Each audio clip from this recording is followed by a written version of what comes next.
Chapter 26. Chaos in the Cosmos. Aboard the Drixarian ship, Ethan found himself in the midst of chaos reminiscent of what General Thrakar had previously encountered with a group of mentally challenged conscripts. The environment was one of confusion and panic, a stark contrast to the disciplined and orderly nature typically associated with Drixarian operations. The conscripts, many of whom were struggling with mental health issues, reacted unpredictably to their new surroundings and the alien technology integrated into their bodies. Some wandered aimlessly, their actions erratic and uncoordinated, while others were visibly distressed, their cries echoing through the corridors of the ship. Ethan observed as some conscripts acted out in suicidal desperation, unable to cope with the overwhelming change in their reality. Their actions added to the turmoil, creating a tense and dangerous environment for everyone aboard. The Drixarian crew, unprepared for this level of disorder, scrambled to maintain control, but their efforts were largely ineffective against the tide of confusion and distress. Amidst the chaos, General Thrakar, tasked with overseeing the conscripts, faced a situation spiraling out of control. His usual authoritarian approach was insufficient in managing the unpredictable behavior of the conscripts. The general's frustration was evident as he barked orders to his subordinates, trying to restore order, but his commands fell on deaf ears amidst the pandemonium. Ethan, caught in the middle of this chaos, felt a surge of empathy for the conscripts around him. He realized that they, like him, were victims of a system that preyed on the vulnerable. The harsh reality of their situation was a far cry from the promises and manipulations that had lured them into the program. Ethan believed that the situation on the ship was a disturbing reflection of the consequences of the Drixarians' ruthless conscription practices. The disregard for the well-being of individuals, coupled with the lack of support for those with mental health challenges, had led to a volatile and heartbreaking scenario. Ethan would soon realize that it wasn't they didn't have a disregard for their well-being, but that had none.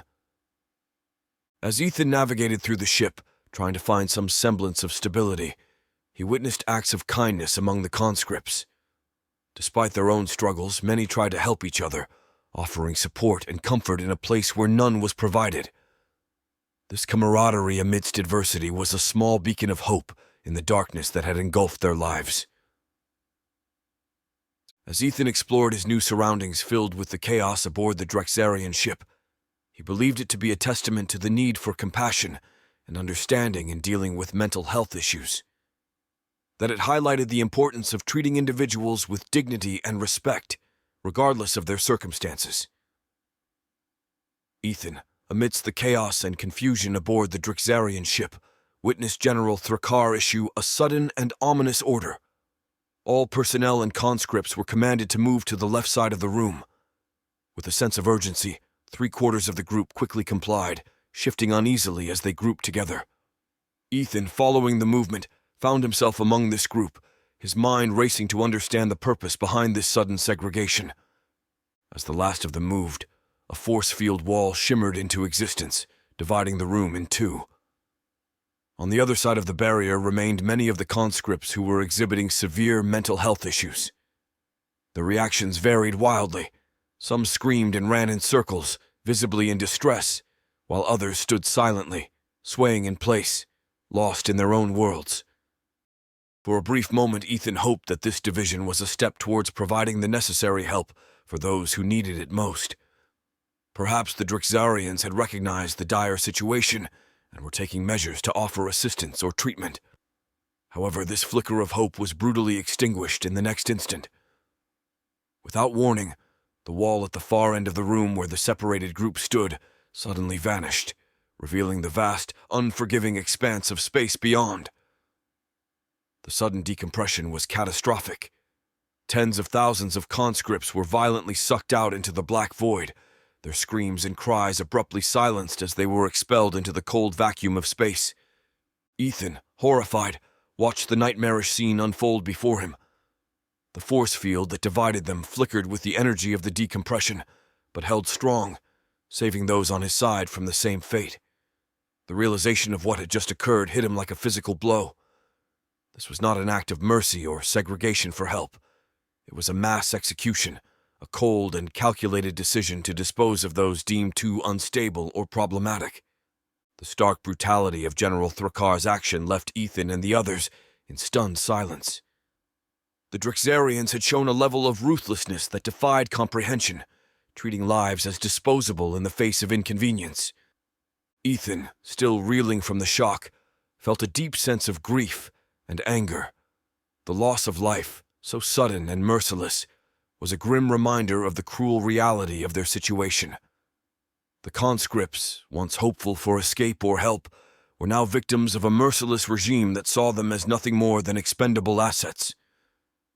As the force field wall lowered, revealing the now empty space where the other conscripts had stood, a heavy atmosphere of sorrow and fear settled over the survivors.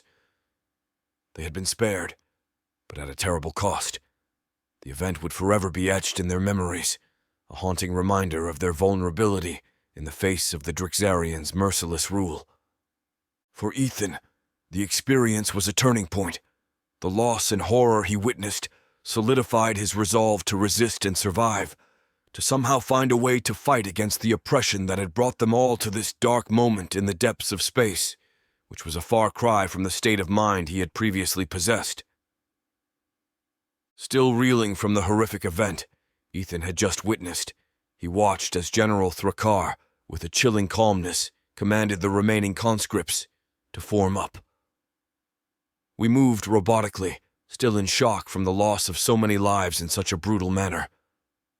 General Thrakar stood before them, his towering figure casting a formidable shadow. He began to speak, his voice cold and devoid of any emotion. "Conscripts," he began, "today's events are a reminder of the order that must be maintained for the success of our mission.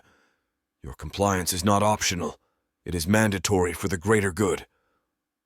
His words, meant to instill discipline, felt hollow and cruel. They echoed around the room, a stark reminder of our powerless state under Drixarian rule. As he spoke, General Thrakar's eyes scanned the crowd, and his hand moved towards the holographic screen hovering over his forearm. Without any warning, he casually pressed a button. A few conscripts, standing mere meters away from Ethan, exploded violently, their bodies disintegrating in an instant. The sound was deafening, the sight horrifying. Screams erupted all around as they realized what had just happened. Ethan felt a surge of panic and helplessness as General Thrakar had demonstrated his absolute control over them with a simple touch. They were at his mercy, their lives hanging by a thread at his whim, as the general continued, unfazed by the chaos his demonstration had caused. "This is the power I wield over you. Your lives are in my hands. Any insubordination will be met with immediate termination. You will obey orders and perform your duties without question." His words sent a shiver down Ethan's alien tech-filled spine, with the reality of their situation brutally clear. They were not just conscripts. They were puppets, with their strings pulled by a merciless master.